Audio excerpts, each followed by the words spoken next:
Hello everybody and welcome. In this video I'm going to show you how to restore deleted Google Photos on your iPhone.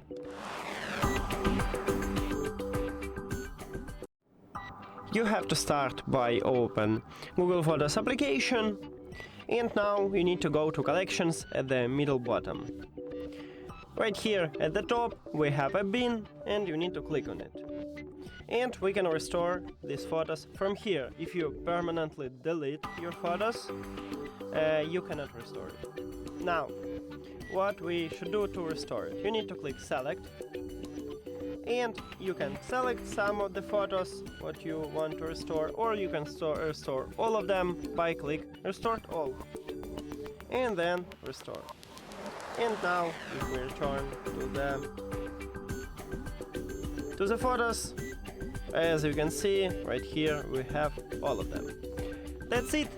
Thank you for watching this video. If you found it helpful, please consider subscribing to the channel and leave the like on the video. See you later!